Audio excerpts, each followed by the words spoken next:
What's going on, guys? Welcome to Everything Always. My name's Michael Roman, and what is the most exciting news story I think I've heard in the last couple of weeks? Reportedly, Matt Murdock, Daredevil, yes, played by none other than Charlie Cox, the Netflix actor, has wrapped filming on Spider-Man 3, and this according to one of the more trusted Hollywood trades and re-reported everywhere, breaking within the last hour. We're going to break down exactly what this report says about Charlie Cox on set, a couple of other sources that weighed in and confirmed this, and what Kevin Feige even said recently about everything being on board. We're going to break it all down in this very exciting report, seemingly confirming Charlie Cox's Daredevil in Spider-Man 3. But first, if you could grab the subscribe button, we're still giving away a PlayStation 5 and a bunch of Disney Plus subscriptions to celebrate the release of WandaVision. If you want to be entered to win, all you have to do, hit the subscribe button, then leave a comment down below, and if you want, stick around to the end of the video. We'll get into all the giveaway stuff again there. So again, breaking within the last hour in an exclusive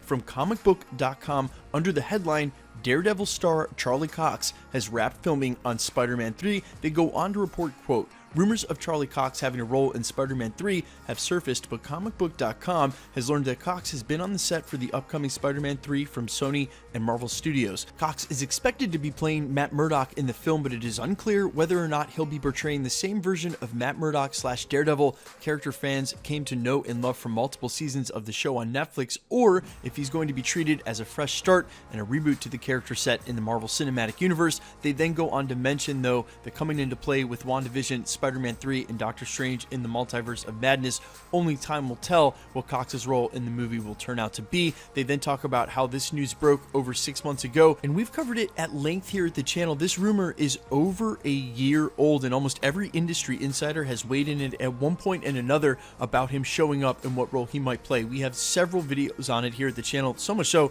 I could even make it its own sub-playlist. But a ton of confirmation more recently, and from the most important source, Kevin Feige. We didn't have a chance to report on it in the last 48 hours, but on a recent podcast when asked point blank about the fact, could Charlie Cox return, he just sat there and nodded at the camera awkwardly for a couple of seconds, and then in a follow-up quote, again directly from Kevin Feige, referring to the Defenders and rebooting the Netflix characters in the MCU, he said, quote, everything is on board. Now, that's not the sort of dodgy answer that we normally get from him, but everything on board means that there is a chance they have already used the fact that the rights have expired on these characters and worked them into the upcoming scripts, to be quite honest, in a way they might not have been able to do had we not had the delays earlier this year. We've reported on the rights coming up on these characters from Netflix all within the last 4 months and reverting to Marvel. Now, to be totally fair, within the last year or so, Charlie Cox has been asked point blank if he had any involvement with a Daredevil project upcoming at Marvel Studios or for Spider-Man 3.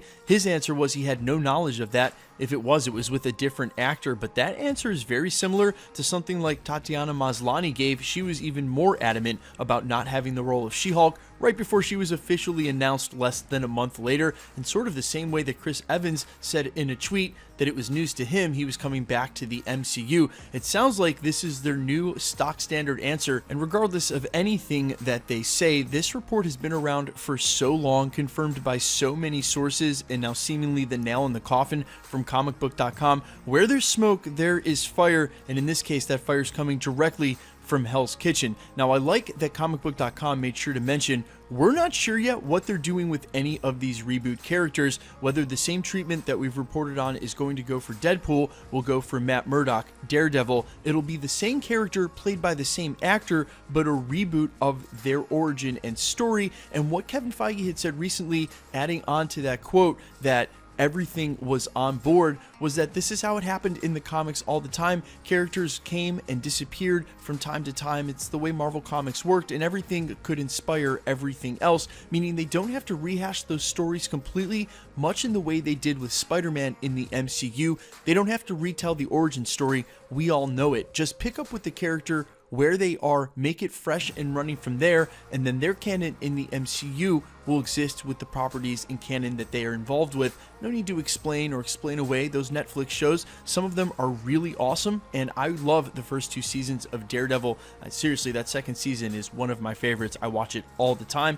There's no need to get rid of it. It is what it is. Him playing that character. I think the same's going to go for Deadpool, although we all know Deadpool's going to treat it a lot more on the nose than, say, Matt Murdock and or Daredevil. Speaking of which, I would not get your hopes up for too much Daredevil Spidey team-up action. More likely the case, he's going to show up as Matt Murdock, as we've scooped from industry insiders like Mikey Sutton in the past. He's going to show up as Matt Murdock and a lawyer, possibly to represent Spider-Man, and as we've heard in other rumors, that could actually cross over into the upcoming She-Hulk show, which is set to be a 30-minute legal comedy, the perfect place for him to show up as well. Now his involvement in Spider-Man 3 makes a lot more sense because of the franchises and other shows that are coming up in the earliest part of Marvel Phase 4. There's a lot of places to use him. The sooner the better. The rights are back at Marvel. They have the freedom to do whatever they want, and they know us, the fans, would want nothing more than to see Matt Murdock and Charlie Cox's version of the character somehow retained and show up sooner than later. Spider-Man 3 sounds absolutely great. One final thought I'll leave you with is I've seen a lot of comments here at the channel and even gotten DMs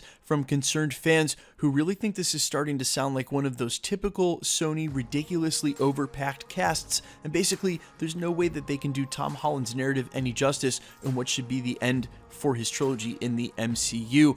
You know, I don't think it's Marvel's style to do that, and there's a lot of story to tell in this third movie. I don't really have my hopes up for too much crossover action, or rather, when it gets to Act 3, or when we finally hit that action beat where this is supposed to all show up, I suspect that the multiverse and the involvement of all of these characters will be condensed to that quick 15-20 minute portion of the film. And if the film is an hour 45, say 2 hours long, we're only talking about 10%. Still plenty of Tom Holland's story to be told throughout this film. Guys, let me know all your thoughts down below, including how hyped you are for Daredevil, yet another cameo and bringing back from an old or different cinematic universe.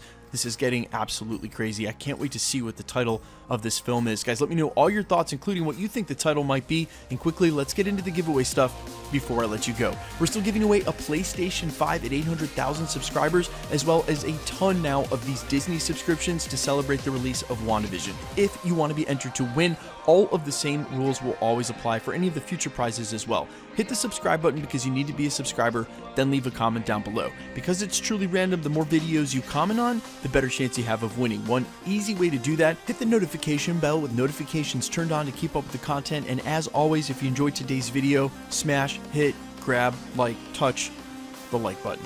My name's Michael Roman. You can find me over on Instagram and Twitter under @IamFires. You can also find me on Spotify with original music, including the song in the background, under All Fires, and over on Twitch, twitch.tv/Novellin. I stream World of Warcraft and a ton of other stuff. Come join me on social media and stick around. We'll be posting again real soon.